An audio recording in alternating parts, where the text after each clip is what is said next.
Olá a todos, aqui é o professor Cláudio e hoje para falar acerca de uma obra literária e o quanto que esta obra literária foi extremamente importante para salvar uma catedral, para salvar uma igreja. Esta obra literária, escrita na primeira metade do século XIX, causou uma espécie de comoção popular, de sensibilidade popular que levou os políticos responsáveis pela preservação e manutenção desta obra a voltar para ela o seu olhar e restaurá-la e preservá-la e mantê-la em pé pelos próximos anos, pelas próximas décadas. Eu quero falar sobre esta obra literária e o quanto que ela foi importante para esta catedral neste nosso encontro, mas antes eu quero te convidar para se inscrever em nosso canal. Isso nos ajuda bastante. Esse é um espaço por meio do qual nós levamos até vocês um pouco de história, um pouco de filosofia, um pouco de ciência, um pouco de cultura geral. Isso aqui é um espaço pelo qual nós divulgamos conhecimento. Você que sabe da importância do conhecimento na vida do homem, na vida da mulher, o quanto que o conhecimento nos enriquece, o quanto que o conhecimento nos ajuda a compreender o mundo a partir dos seus grandes processos, a partir da sua mecânica, a partir das determinações que regem o conhecimento. É fundamental para o nosso, não apenas para o nosso enriquecimento espiritual, isso por si só já é extremamente relevante, mas também para a nossa compreensão de mundo. Você que sabe da importância do conhecimento na vida do homem, na vida de uma mulher, nos ajude divulgando este espaço.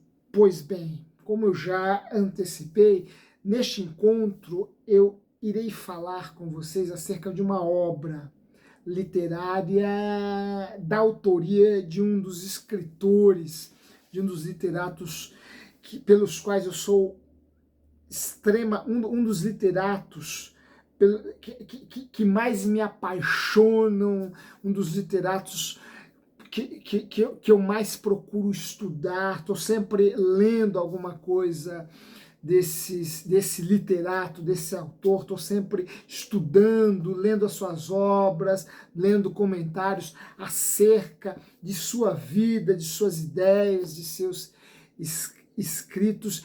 Este escritor é uma grande paixão minha, particularmente, e ele escreveu uma obra que foi fundamental para salvar uma catedral das ruínas e, consequentemente,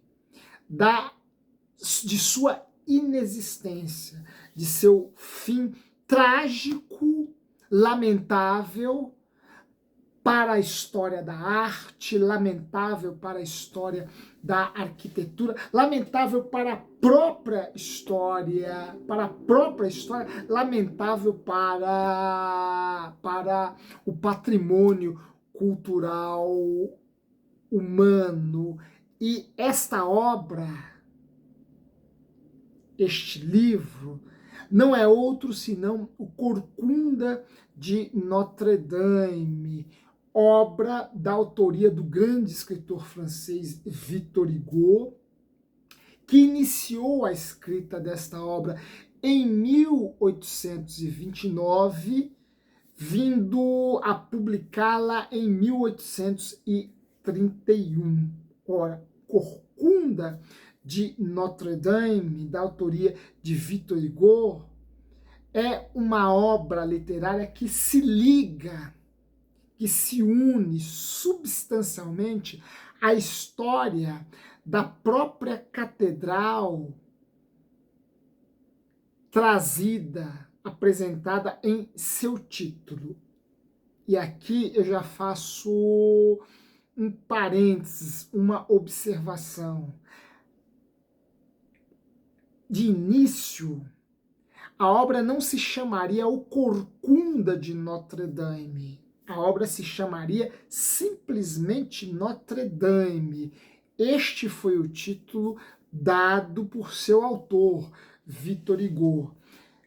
Ocorre que em 1833, 2 anos após a publicação dessa obra, uma tradução inglesa se equivocou acerca do título e trouxe à existência, tornou pública esta obra, agora intitulada O Corcunda de Notre Dame. E foi assim que essa obra se perenizou pelas próximas décadas, pelo século seguinte, pelo final daquele século e pelo século seguinte, e assim chegou até nós. Hoje nós a conhecemos como por esse título, O Corcunda de Notre Dame. Entretanto, e é assim que Hollywood a projetou, né? Hollywood, Walt Disney acabou divulgando essa obra, acabou insuflando esta obra em nosso imaginário com este título, que é um título, repito, equivocado. Haja vista que a personagem central da obra não é o Corcunda, mas a própria Notre Dame.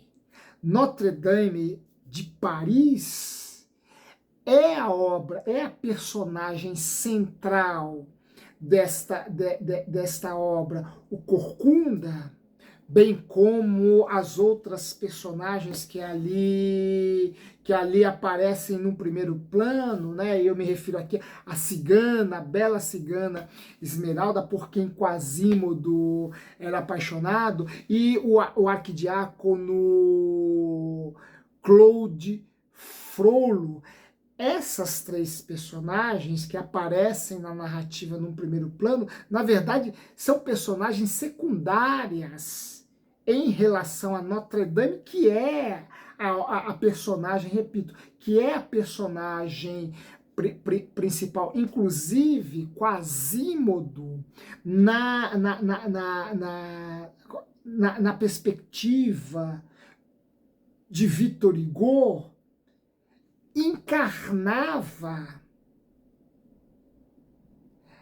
a Catedral de Notre Dame. E por quê? Porque Victor Hugo retratou, porque Victor Hugo procurou retratar, alegorizar a catedral por meio de um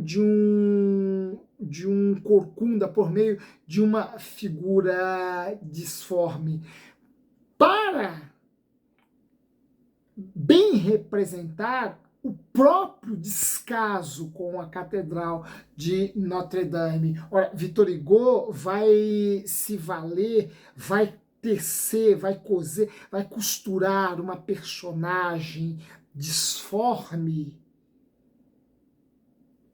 para que esta personagem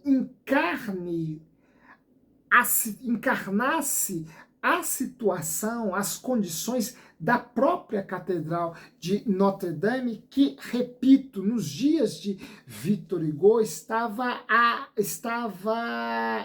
completamente abandonada e a iminência de ser destruída. Já havia, nos dias de Victor Hugo, um movimento para destruir Notre Dame de Paris e usar as suas partes, o seu material, para a construção de outros patrimônios. É nessa situação que Notre Dame se encontrava. Lembremos, essa situação de descaso em relação a Notre Dame de Paris era resultado de um processo que já vinha em curso desde o Iluminismo.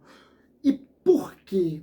Porque Notre Dame, primeiramente, representava a religião e a monarquia, e essas duas instituições, a religião, a igreja e a monarquia, foram instituições perseguidas e abominadas pelo iluminismo e pelos revolucionários franceses. Ora, em 1793 eles decapitam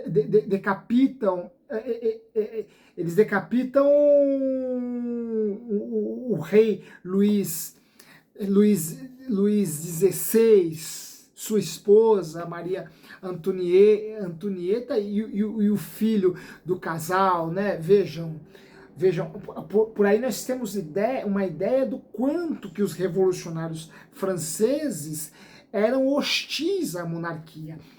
A Catedral de Notre Dame agregava essas duas instituições, essas duas vertentes, a religião e a monarquia, que eram arqui-inimigas declaradas dos revolucionários franceses.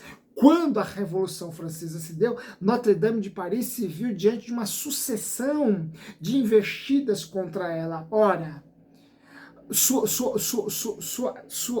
parte de sua arte interna foi destruída durante esse processo, desde a Revolução até a construção, até a consumação, por assim dizer, da nova República Francesa, da República Francesa. Imagens de reis no interior da catedral foram decapitadas, tiveram as suas cabeças cortadas, parte de sua arte interna, repito, foi extremamente danificada. Em seu interior foi instituído um culto à razão por conta, isso em 1793, portanto, quando os revolucionários ainda estavam sentindo, ainda estavam acelerados por conta das inquietações resultantes da Revolução de 1789 na França. Enfim, a Notre Dame de Paris vinha já de uma sucessão de investidas, de hostilidades e aversões que puseram em risco a sua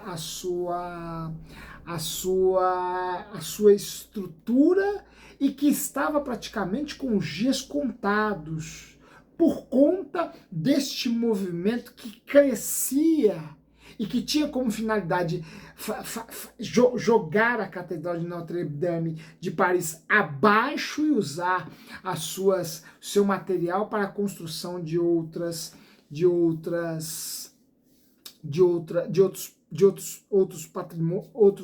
patrimônios. Bem, Victor Hugo, que era um apaixonado pela arquitetura gótica, inclusive no Corcunda de Notre Dame, ele dedica 2 longos capítulos para explorar a estética gótica de Notre Dame. Lá ele fala das gárgulas de Notre Dame, né? Gárgulas, para quem não sabe, eram pássaros fantasmagóricos que eram postos na parte superior da catedral, das catedrais onde ficavam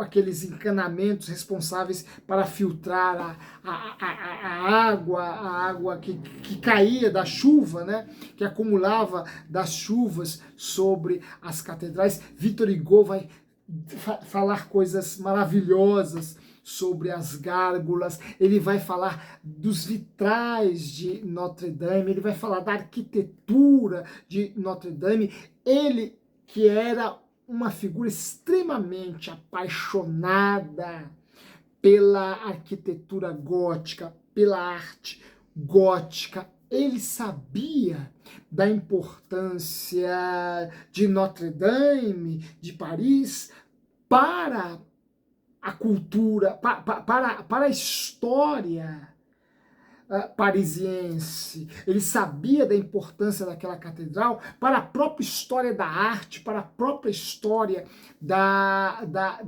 arquitetura, e sensível à importância daquele monumento da cultura humana, daquele monumento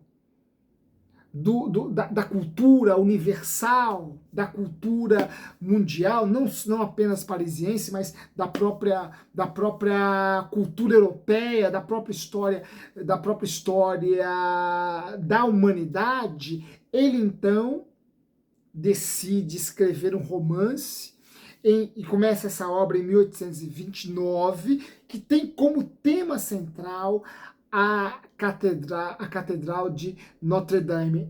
Essa obra que se passa em 1400, se eu não estiver enganado, em 1492, portanto, a história, né, o enredo da obra se passa no final do século XV e que conta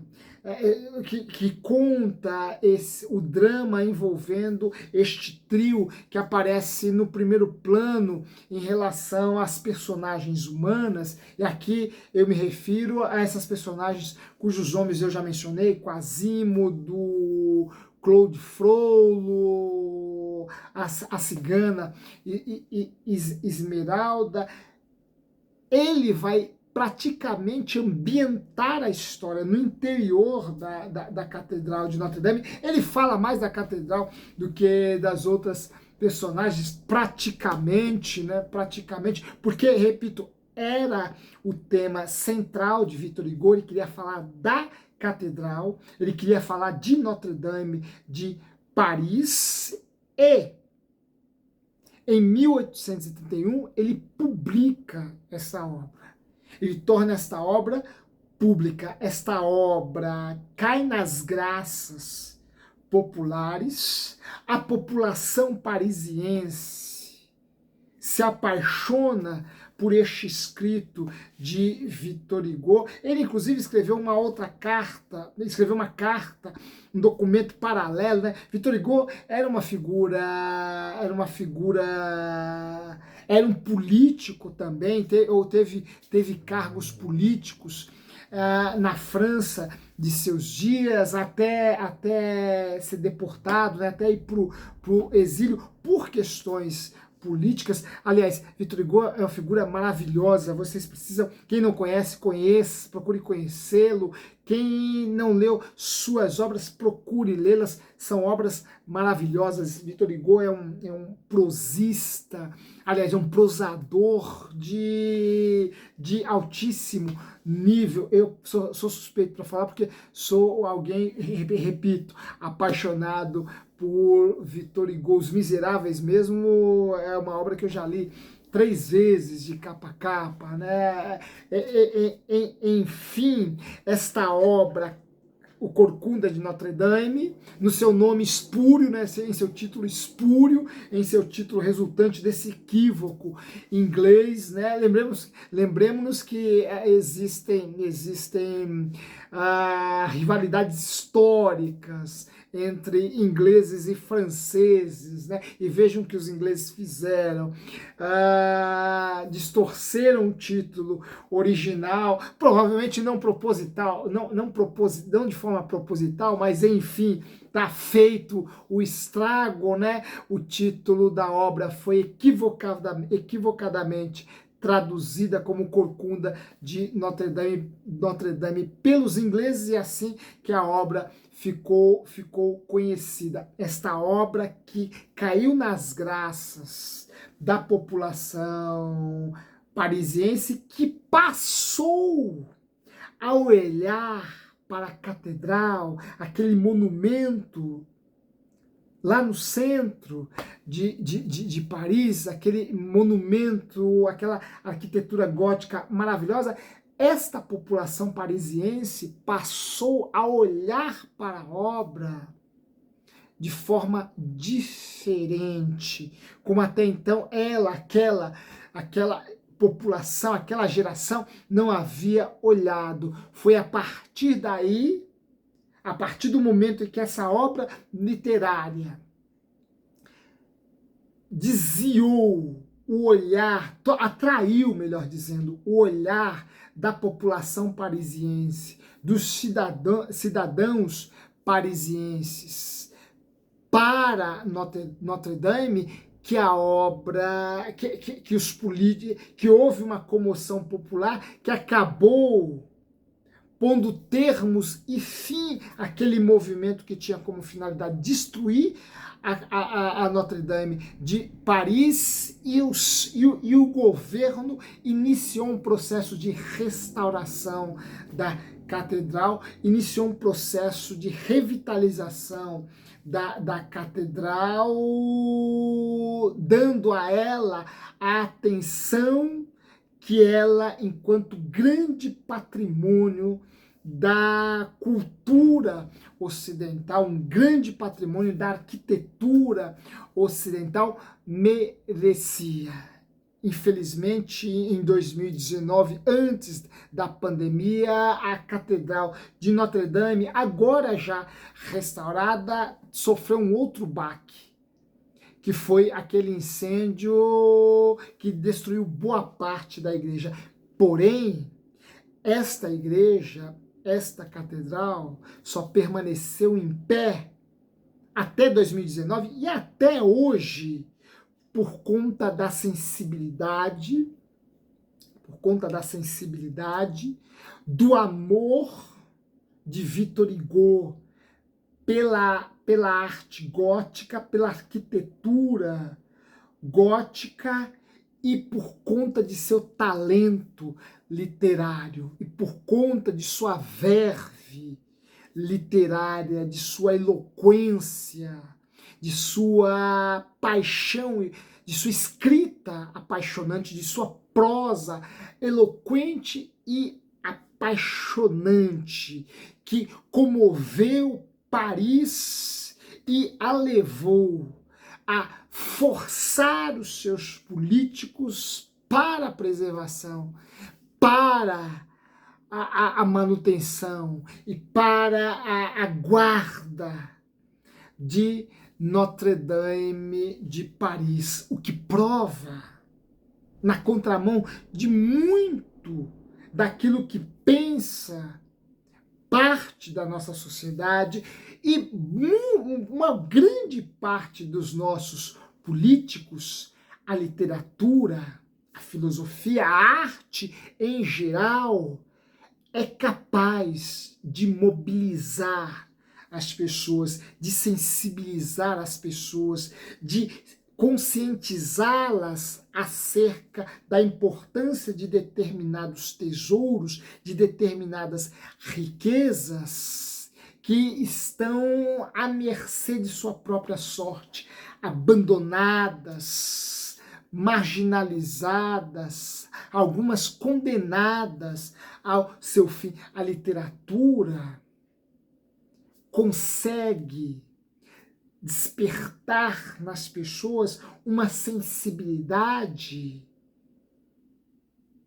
quanto à importância do objeto por meio do qual ela aborda, e esta sensibilidade que a literatura é capaz de criar nas pessoas, pode forçar os políticos à preservação daquilo que é fundamental para a nossa cultura, para a nossa arte universal, enfim, para o bem da própria humanidade. Os políticos, boa parte deles, repito, não gosta da literatura, não gosta da filosofia, mas teme um povo, mas teme o povo.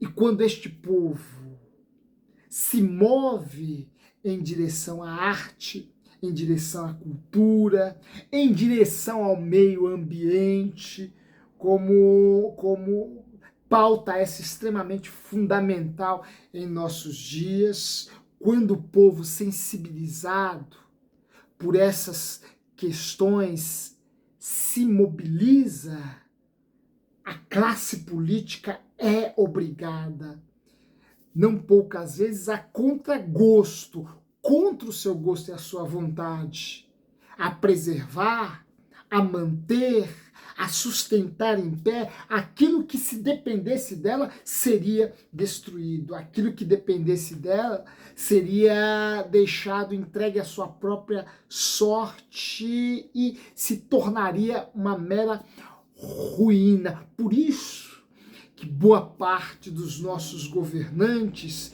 é contrária à literatura, é contrária à filosofia. Por quê? Porque a literatura, a filosofia, a arte, em geral, nos leva a ver, a desvelar, a desnudar a beleza e a importância de muitas coisas que não estão na pauta de boa parte de nossa classe política, né? Lembremos-nos de um passado não muito recente em que um determinado grupo político em nosso país, inimigo declarado da cultura, da arte, da filosofia, da literatura, quando no poder, uma de suas primeiras medidas foi acabar com o Ministério da Cultura em nosso país. Vejam, uma prova clara, uma evidência clara